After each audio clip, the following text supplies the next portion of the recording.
You're listening to an Airwave Media Podcast.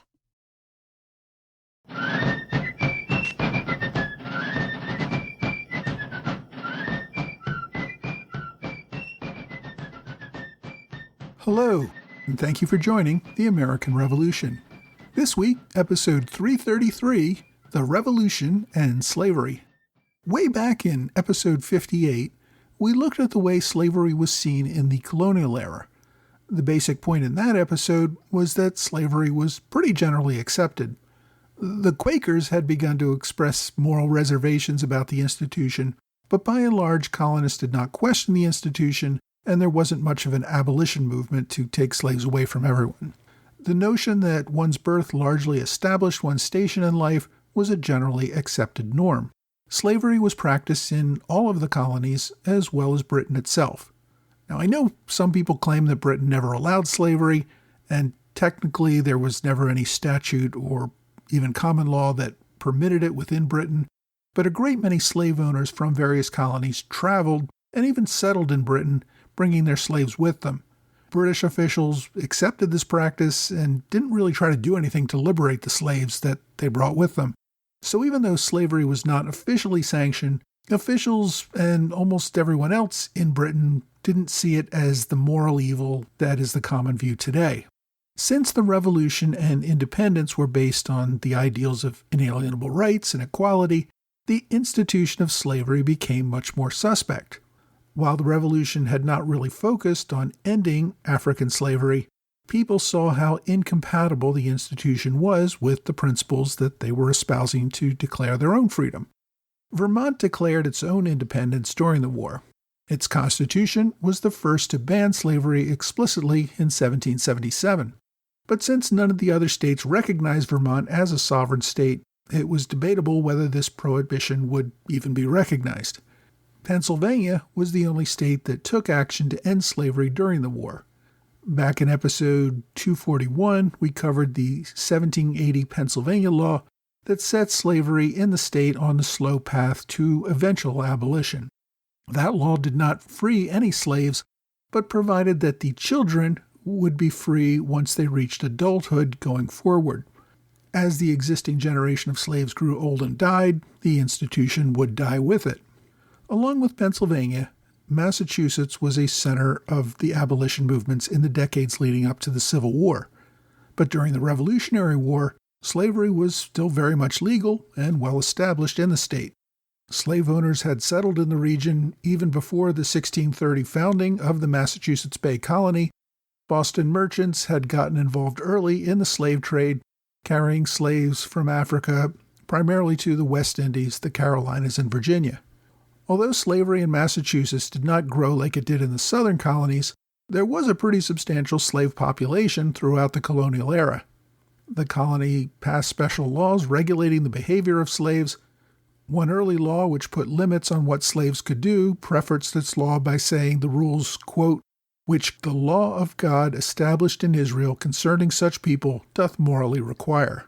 In other words, slavery was sanctioned by the Bible. By the time of the Revolution, slaves made up about 2% of the Massachusetts population. As the movement toward revolution evolved in Massachusetts, words like liberty and freedom were being thrown about, and those held in slavery naturally thought that such ideas should also apply to them. In 1773, a group of enslaved Bostonians drafted a petition to colonial Governor Thomas Hutchinson, asserting that they shared a common and natural right to be free, just as the white colonists demanded. In 1774, two more petitions went to the new governor, Thomas Gage, asserting that they had a natural right to freedom. They also called on the governor to recognize their basic rights. In 1777, a similar petition was made with similar demands to the state legislature. All of these petitions were ignored. The government, for a whole range of reasons, was unwilling to tackle the issue of slavery. When Massachusetts adopted its first state constitution in 1780, Article 1 read, quote, "All men are born free and equal, and have certain natural, essential, and unalienable rights, among which may be reckoned the right of enjoying and defending their lives and liberties, that of acquiring and possessing and protecting property, in fine, that of seeking and obtaining their safety and happiness. Now, those lines were not directed at the institution of slavery. The thinking behind them really was that of the rights of the former colonists that were being threatened by Britain. There was no mention of slavery or race in the Constitution. Since slavery was still widely practiced within the state, one would think there would have been an explicit ban if that was the intent of the people who wrote the Constitution. After the adoption of the Constitution, people continued to hold others in bondage. This led to several court cases to determine if the language in Article 1 of the Constitution actually did mean that all men, being born free and equal with certain unalienable rights, meant that enslavement could not be legally enforced in the state. One of the first legal tests was brought by a woman known to most as Mum Bet. She was born a slave in New York in 1744. Her owner gave her as a wedding gift to his son-in-law, John Ashley, who lived in Sheffield, Massachusetts. Bet worked as a domestic servant for the family, but of course heard public readings of many documents during the Revolution that proclaimed liberty and equality for all. Her owner, Colonel Ashley, had served as a local judge and had moderated the meetings that produced the Sheffield Resolves against British tyranny and support of individual rights. In part, it declared that, quote, mankind in a state of nature are equal, free, and independent of each other. Inspired by such language, Bet believed those words also applied to her. In 1781, she approached a local attorney, Theodore Sedgwick, who lived nearby. Sedgwick had served as a major in the Continental Army. He also held a seat in the state legislature, and in 1780 had served as a delegate to the Continental Congress.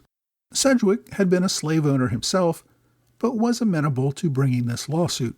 Bet and another male slave named Brom, also owned by Colonel Ashley, were named as plaintiffs in a suit against Ashley that was filed in May 1781. Lawsuits brought by slaves seeking their freedom were not unprecedented.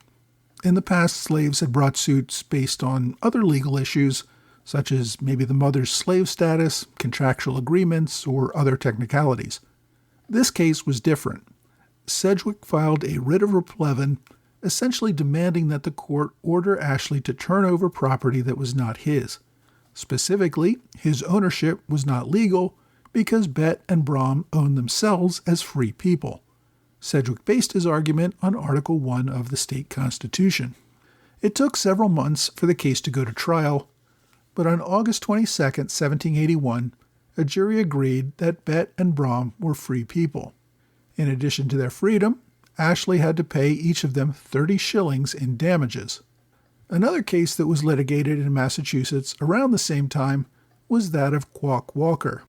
This name derives from an African name, Kwaku in Akan, which means in Ghanaian, boy born on Wednesday. Although his parents were brought from Africa to America as slaves, Walker was born into slavery in America. His owner, James Caldwell, had promised him his freedom at age 25, and this was actually rather common. Many slave owners treated the children of slaves as indentured servants who were to be held till adulthood. Caldwell died when the boy was only 10 years old. His widow remarried Nathaniel Jennison. Then she died when Walker was about 19. When he turned 25, Jennison refused to free him. A few years later, in 1781, Walker ran away and began living on a farm that belonged to Seth and John Caldwell, the brothers of his original owner. Jennison found out where his runaway was staying. He gathered several of his friends, went to the Caldwell farm, and found Walker. They beat the young man severely and forcibly took him back to Jennison's farm. This action kicked off 2 lawsuits. First, Walker brought suit against Jennison for assault and battery in June of 1781. The premise of his case was that he was a free man under the Massachusetts Constitution and that Jennison had no right to beat him and drag him away from the place where he chose to live. Walker sued Jennison for £300 sterling in damages. In his defense, Jennison produced paperwork proving that he owned Walker as a slave and that a disciplinary beating was well within his legal rights. Jennison filed a second suit His lawsuit was brought against the Caldwell brothers. His complaint accused the brothers of enticing Walker to desert his legal master so that they could benefit by employing him. The two cases reached contradictory results. The jury in the case brought by Walker determined that he was, in fact, a free man under the Massachusetts Constitution and awarded him £50 in damages against Jennison for the assault on his person. In the second case, the jury found for Jennison, awarding him £25 against the Caldwells for luring away his slave. For some reason, in this second case, the defense never raised the constitutional issue of Walker's freedom. Both parties appealed their cases. That fall, an appeals court took up both cases. And Jennison's appeal ended up being dismissed on technical grounds. The Caldwell's appeal of Jennison's case did get heard. While the lower court simply tried to look at the facts as to whether the Caldwells had actually tried to entice Walker, the appeals court was much more interested in taking up the issue of whether Walker was Jennison's property in the first place. The arguments on appeal became a great debate over the morality of slavery, each side citing the Bible and appealing to natural law. The judge asked the jury to focus on the, quote, free and equal clause in the Constitution. In the end, the jury found that Walker was a free man under the Constitution, and that therefore the Caldwells could not have legally enticed him from his owner because he did not have an owner.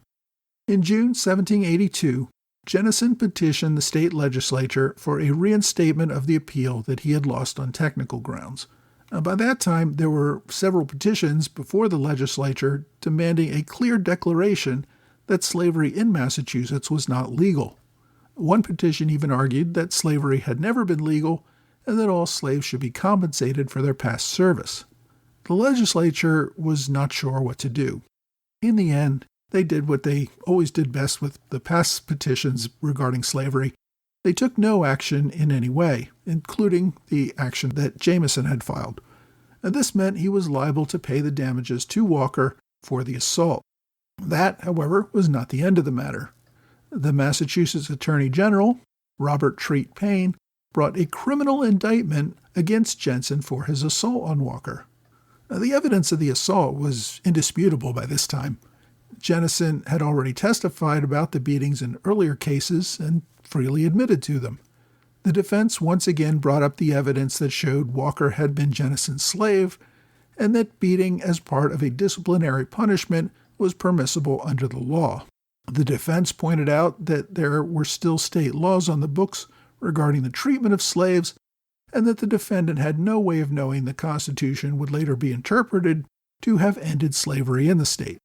The judge's instructions to the jury, though, essentially said that the assault was not in dispute and that the Constitution had guaranteed that Walker was a free man. Therefore, the jury need not consider any arguments that the beating was a justifiable discipline of a slave. Unsurprisingly, the jury returned a verdict of guilty. Now, these cases made clear that slavery was no longer legal in Massachusetts. The courts would not enforce such actions and would punish anyone who attempted to hold a person in slavery. Now, this is not to say that all were free. Many people, including many African Americans, continued to be held to indentures. Poor people could indenture themselves or their children for many reasons, including payment of debts, and often these indentures were entered into involuntarily. Indentures would allow many to be held to service for a period of years. Chattel slavery, however, that began with birth and was passed on to the next generation of children, had most definitely come to an end in Massachusetts. The rest of the New England states also moved in the direction of ending slavery. New Hampshire's 1783 Constitution used language very similar to that of Massachusetts, proclaiming all men free and equal and with natural rights. However, there's no record of any court cases that applied these principles to slaves. That said, slavery seemed to be on the way out. In 1790, there were only 158 slaves reported in the census. By 1800, that number had dropped to 8, and by 1810, it was 0. Clearly, slavery was being phased out, even without a specific statute or landmark case. Anti-slavery sentiment in Connecticut also took hold. The colony banned the importation of slaves in 1774. It considered emancipation bills in 1777, 79, and again in 80, but none of these passed. The owners were unwilling to take the financial loss. Finally, in 1784, a much more gradual bill passed, similar to the one that had been passed in Pennsylvania. Children born after March 1st of that year would automatically become free at age 25. This would allow slavery to die out with the current generation of slaves. Rhode Island had more slaves than any other New England state. Slaves accounted for more than 6% of the population during the Revolutionary War. There were several large plantations that ran on slave labor and a large merchant fleet that engaged in the slave trade. A fairly large Quaker population, however, provided a center for the growing movement for emancipation. At around the same time Connecticut passed its emancipation bill, Rhode Island passed a similar one. Any child of a slave born after March 1st would be an apprentice until age 21 for boys or 18 for girls. This would force, once again, the existing generation of slaves to be the last. New York addressed the slavery issue in 1785, and one of the big leaders for the immediate emancipation of all slaves was Aaron Burr. Instead, though, the Assembly passed a more gradual bill that granted freedom to the children of slaves born after 1785. This bill languished in the Senate over fears that black people might actually get the right to vote. It eventually passed, but then died after a veto, so the gradual emancipation bill in New York did not pass until 1799. Similarly, in New Jersey, an abolition movement took hold during the war. Governor Livingston proposed a gradual abolition bill in 1778, which failed. A growing abolition movement in the 1780s kept the issue alive, though, even if they couldn't get a law passed. It was not until 1804 that the state actually passed a gradual emancipation bill for the children of slaves. Now, the 6 Southern states, of course, maintained slavery.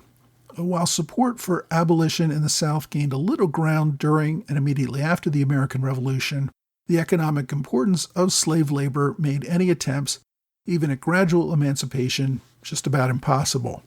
Succeeding generations, however, strengthened support for what became known as the peculiar institution, until, of course, abolition was finally forced on these states after the Civil War.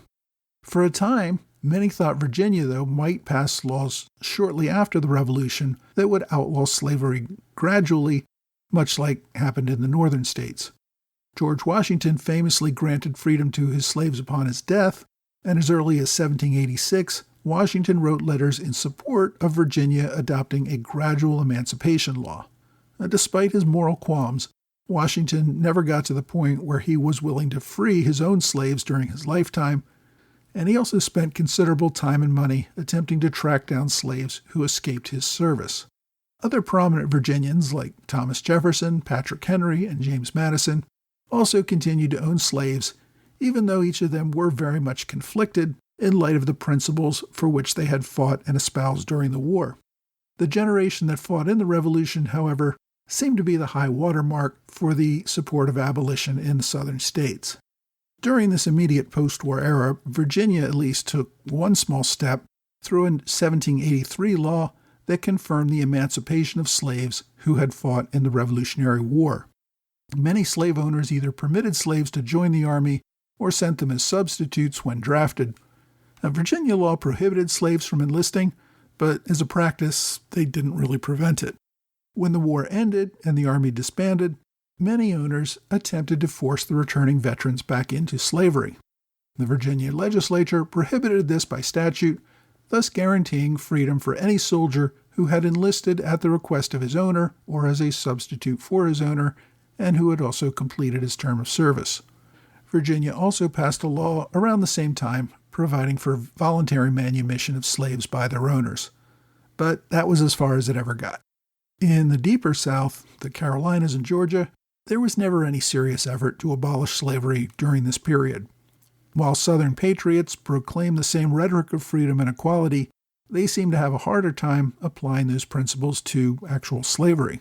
Now, some veterans of the war came home with abolitionist ideals. I've mentioned before John Lawrence, who was killed near the end of the war, was a very good example of this. Those who did survive the war quickly, however, accepted that they could not convince a majority, or even a sizable minority, to make any real changes to the institution of slavery in the South. The opposition to ending slavery in the South was likely the result of the economic dependence on slave labor. Large plantations with such a large investment in a slave workforce could just not see a way that their life could continue switching over to paid labor. There was also a great concern about free blacks. Racist ideas that blacks were simply incapable of living unsupervised by their owners became much more vocal during this period. So, while slavery did become more controversial, even in the South, the vast majority only grew in their determination to maintain this institution. The North-South divide on the issue would only grow more stark over the next few generations. It would take another decisive war 77 years later that would resolve this debate by force once and for all. Next week, the Continental Congress looks west as it considers the establishment of the Northwest Territory.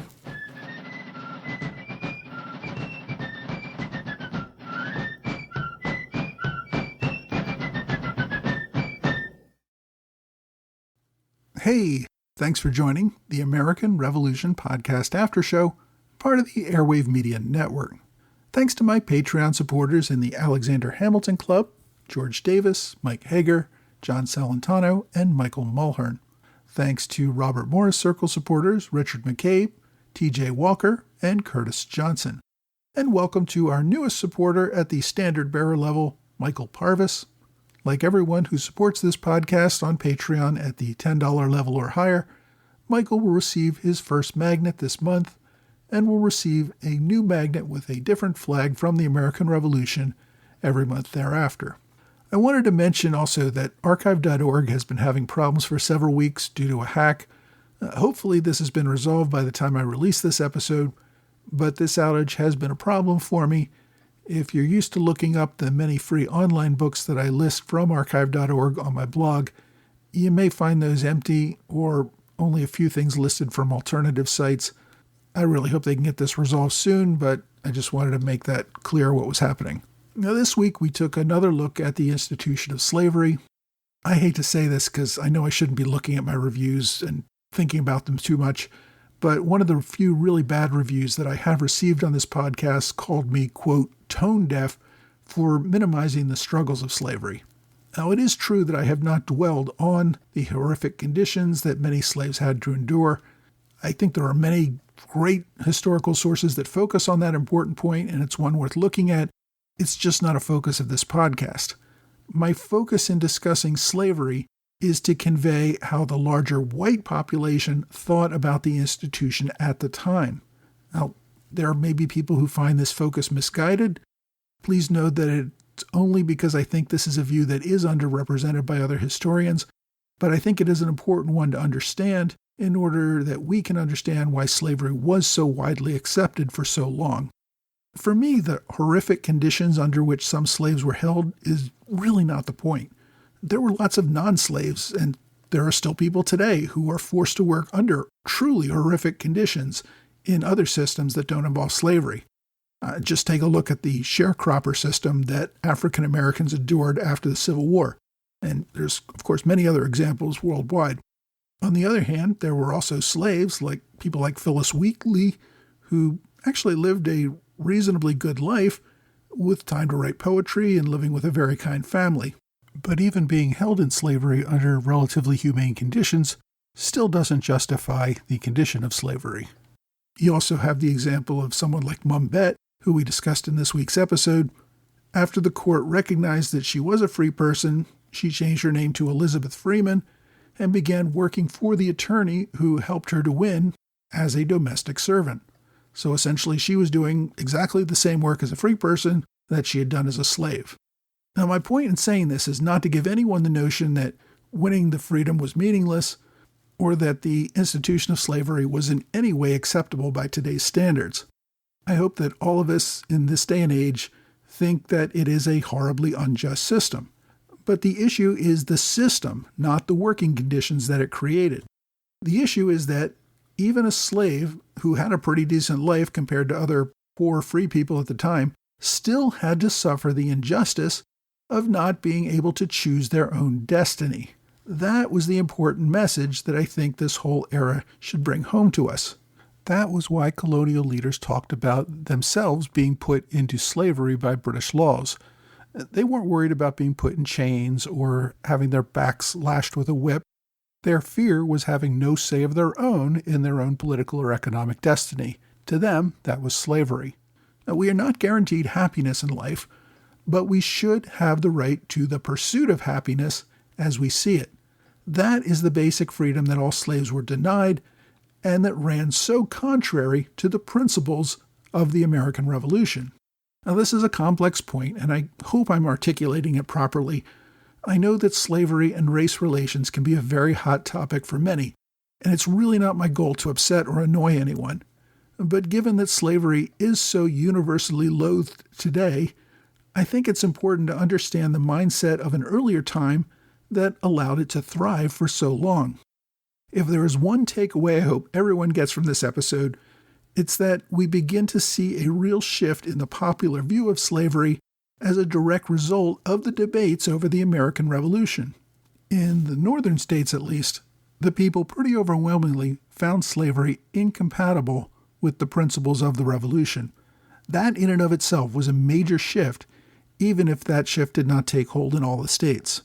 We also see abolition movements growing much stronger worldwide, not just in America, in the decades following the American Revolution.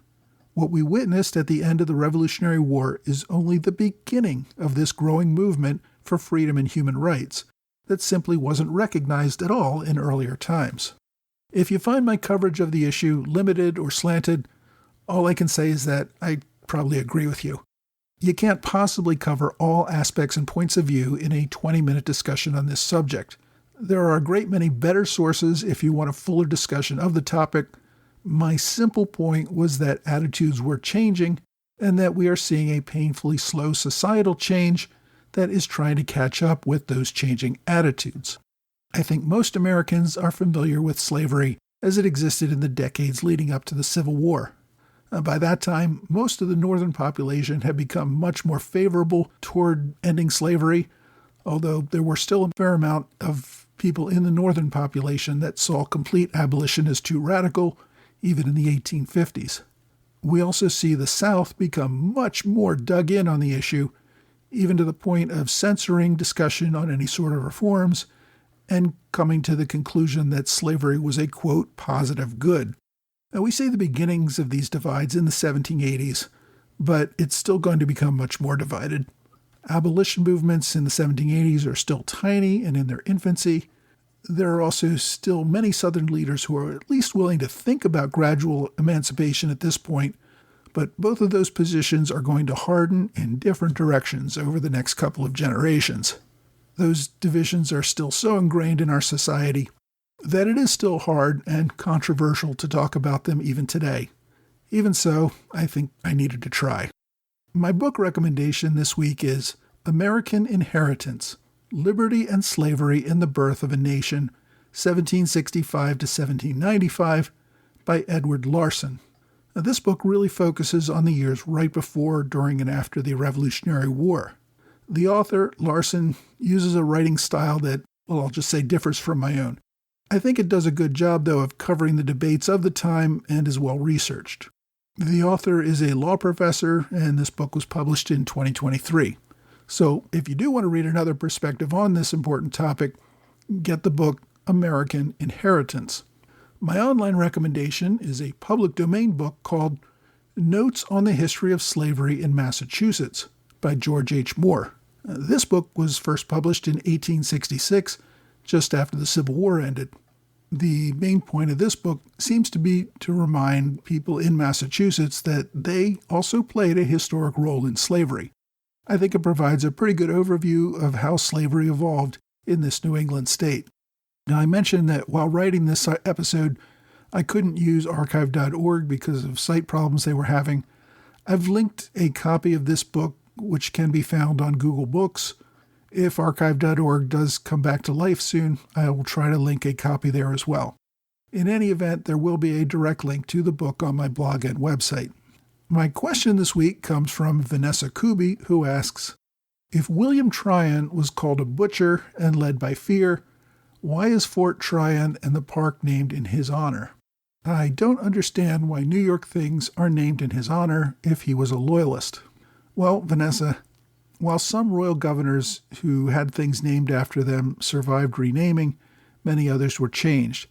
And this is especially true for men like Governor Tryon, who was particularly active in fighting against the Patriot cause and did become rather hated by his opponents.